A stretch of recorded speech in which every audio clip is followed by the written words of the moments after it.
ಅಂತರಾಕ್ಷಿ ಕಾರ್ಯಕ್ರಮಕ್ಕೆ ಮತ್ತೊಮ್ಮೆ ಎಲ್ಲ ವೀಕ್ಷಕರಿಗೂ ಕೂಡ ಸ್ವಾಗತವನ್ನು ಕೋರ್ತಾ, ಹಾಗೆಯೇ ಅವರ ಆ ಲಿಪಿ 1845ರಲ್ಲಿ ಬಳಕೆಗೆ ಬಂತು. ಹಾಗೆ 1852ರಲ್ಲಿ ಅವರು ಕಾಲವಾಗ್ತಾರೆ. 1852ರಲ್ಲಿ ಕಾಲವಾದ 100 ವರ್ಷಗಳಾದರೂ ಕೂಡ ಲೂಯಿಯವರ ಸಾಧನೆಯನ್ನು ಅರ್ಥ ಮಾಡ್ಕೊಳ್ಳೋದಕ್ಕೆ ಫ್ರಾನ್ಸ್ಗೆ ಸಾಧ್ಯ ಆಗೋದಿಲ್ಲ. 100 ವರ್ಷಗಳ ತರುವಾಯ ಅವರ ಕೂಪರೆ ಹಳ್ಳಿನಲ್ಲಿದ್ದಂತಹ ಅವರ ಸಮಾಧಿಯ ಲೂಯಿ ಬ್ರೈಲ್ರವರ ಸಮಾಧಿಯಲ್ಲಿದ್ದಂತಹ ಲೂಯಿ ಬ್ರೈಲ್ರವರ ಪಳೆಯುಳಿಕೆಗಳನ್ನು ಒಂದು ಮಸೂದೆಯ ಮೂಲಕ ಹೊರ ತೆಗೆಸಿ ಫ್ರಾನ್ಸ್ ರಾಷ್ಟ್ರದ ಮಹಾಪುರುಷರನ್ನು ಆ ಸಮಾಧಿಯ ಜಾಗಕ್ಕೆ ಅವನ್ನು ಸ್ಥಳಾಂತರ ಮಾಡುವಂತಹ ಒಂದು ಸಾರ್ಥಕ ಕಾರ್ಯ 1952ರಲ್ಲಿ ನಡೆಯುತ್ತೆ. ಈ ಒಂದು ಸಾರ್ಥಕ ಸಂದರ್ಭಕ್ಕೆ ಭಾರತವನ್ನು ಒಳಗೊಂಡಂತೆ ವಿಶ್ವದ ಹಲವು ರಾಷ್ಟ್ರಗಳ ಪ್ರತಿನಿಧಿಗಳು ಕೂಡ ಅಲ್ಲಿ ಪಾಲ್ಗೊಳ್ತಾರೆ ಅಂತಕ್ಕಂಥದ್ದು ಇವತ್ತು ಇತಿಹಾಸ. ಈ ಸಂದರ್ಭದಲ್ಲಿ ನಮ್ಮ ಚಂದ್ರು ಸರ್ ಏನು ಹೇಳಲಿಕ್ಕೆ ಇಷ್ಟಪಡ್ತಾರೆ? ಇಂತಹ ಒಂದು ಸಾಧಕರನ್ನು ಗುರುತಿಸುವಂತಹ ಕಾರ್ಯ ನಡೀತಾ ಇದೆ ಅನಿಸುತ್ತೆ ಸರ್ ತಮಗೆ? ಅದು ಇತ್ತೀಚಿನ ದಿನಗಳಲ್ಲಿ ಇದು ಭಾಳಷ್ಟು ಚೆನ್ನಾಗಿ ಬಲ್ಲವರಿಂದ ಗೊತ್ತಾಗ್ತಾ ಇದೆ. ಹಾಗೆ ಇವತ್ತು ಶಿಕ್ಷಣದ ಮೂಲಕ ಅಂದರು ನಿಜವಾಗಿಯೂ ಮುಖ್ಯವಾಹಿನಿಗೆ ಬಂದಿದ್ದಾರೆ ಅಂತಕ್ಕಂಥದ್ದನ್ನು ನಾವು ಒಪ್ಕೊಳ್ಬೋದಾ ಶ್ರೀನಿವಾಸ್ ಅವರೇ?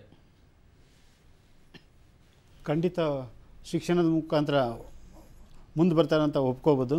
ಅದ್ರ ಜೊತೆಗೆ ಇವತ್ತೆಲ್ಲೋ ಒಂದು ಕಡೆ ಈ ಏನು ಆ ಶ್ರವ್ಯ ಮಾಧ್ಯಮಕ್ಕೆ ನಾವು ಬಹಳಷ್ಟು ಒಂದು ಮಾರು ಹೋಗ್ತಾ ಇದ್ದೇವೆ. ಓದುವಂತಹ ಒಂದು ಕ್ರಿಯೆ ಕಡಿಮೆ ಆಗ್ತಿದೆ. ಕ್ಯಾಸೆಟ್ಗಳನ್ನು ಕೇಳುವಂತಹ, ಸಿಡಿಗಳನ್ನು ಕೇಳುವಂತಹ ಒಂದು ಅವಲಂಬಿತರಾಗಿ ನಾವು ಆಗ್ತಾ ಇದ್ದೀವಿ. ಸರ್, ಇದ್ರ ಬಗ್ಗೆ ತಾವು ಏನು ಹೇಳಲಿಕ್ಕೆ ಇಷ್ಟಪಡ್ತೀರಿ ಮೂರ್ತಿ ಸರ್ ಅವರು? ಇದು ಅವರೆಷ್ಟೇ ಸಿ ಡಿ ಕೇಳ್ಕೊಳ್ಬೋದು ಅಥವಾ ಇಂಟರ್ನೆಟ್ನ ಅವಲಂಬಿಸಿ ಮತ್ತೆ ಸಿಡಿಗಳು ಮಾಡ್ಕೊಳ್ಬೋದು. ಆದರೆ ಈ ತಾವು ಓದಿ ಅದ್ರ ಮೂಲಕ ಅರ್ಥ ಮಾಡಿಕೊಂಡು ಅದನ್ನು ಪ್ರತಿಕ್ರಿಯಿಸ್ತಿದೆಯಲ್ಲ, ಅದು ಒಂದು ದೊಡ್ಡ ಆವಿಷ್ಕಾರ ಅಂತ ಹೇಳ್ಬೋದು. ಇದು ಬ್ರೈಂಡ್ ಕಣ್ಕಾಣೋದ್ರಿಗೆ ಮಾತ್ರ ಅಲ್ಲ, ಕಣ್ಕಾಣೋರಿಗೂ ಅಷ್ಟೇ ಅವ್ರಿಗೂ ಕೂಡ ಏರಾಳವಾದ ಅವಕಾಶಗಳಿವೆ ಲಿಪಿಯನ್ನು ಬಿಟ್ಟು ಮಾಡೋದಕ್ಕೆ. ಆದರೆ ಓದಿ ಬರೆಯೋದು ಅಂತಂತಂದರೆ ಅದೊಂದು ವಿಶಿಷ್ಟವಾದ ಒಂದು ಕೊಡುಗೆ. ಅದನ್ನೆಲ್ಲ ಅಂದರೂ ಸಹ ಬಳಕೆಯಲ್ಲಿ ತರಬೇಕು. ಈ ಉದ್ದೇಶ ಇಟ್ಕೊಂಡು ಹಲವಾರು ಸಂಘ ಸಂಸ್ಥೆಗಳು, ನಮ್ಮ ಕರ್ನಾಟಕ ಅಂತರಾಕ್ಷಿ ಸಂಸ್ಥೆಗಳು ಸೇರಿದಂತೆ ಲೈಬ್ರರಿಗಳನ್ನು ಇದು ಮಾಡ್ತಾಯಿದ್ದೀವಿ.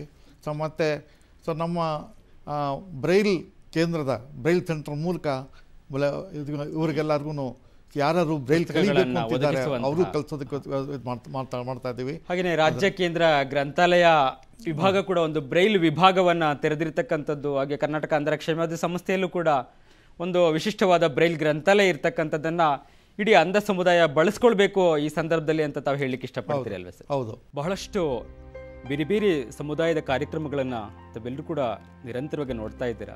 ಇವತ್ತು ಲೂಯಿ ಬ್ರೈಲ್ರವರ ಜನ್ಮದಿನದ ಈ ಶುಭ ಸಂದರ್ಭದಲ್ಲಿ ಅಂಧ ಸಮುದಾಯದ ಆಶಯಗಳನ್ನು ಬಿಂಬಿಸುವಂತಹ ಸುವರ್ಣ ವಾಹಿನಿಯ ಈ ಒಂದು ವಿಶಿಷ್ಟ ಪ್ರಯತ್ನದ ಫಲವಾಗಿ ಅಂತರಾಕ್ಷಿ ಅನ್ನುವಂತಹ ವಿಶಿಷ್ಟ ಕಾರ್ಯಕ್ರಮ ಇಲ್ಲಿಗೆ ಮುಕ್ತಾಯ ಆಗ್ತಾ ಇದೆ.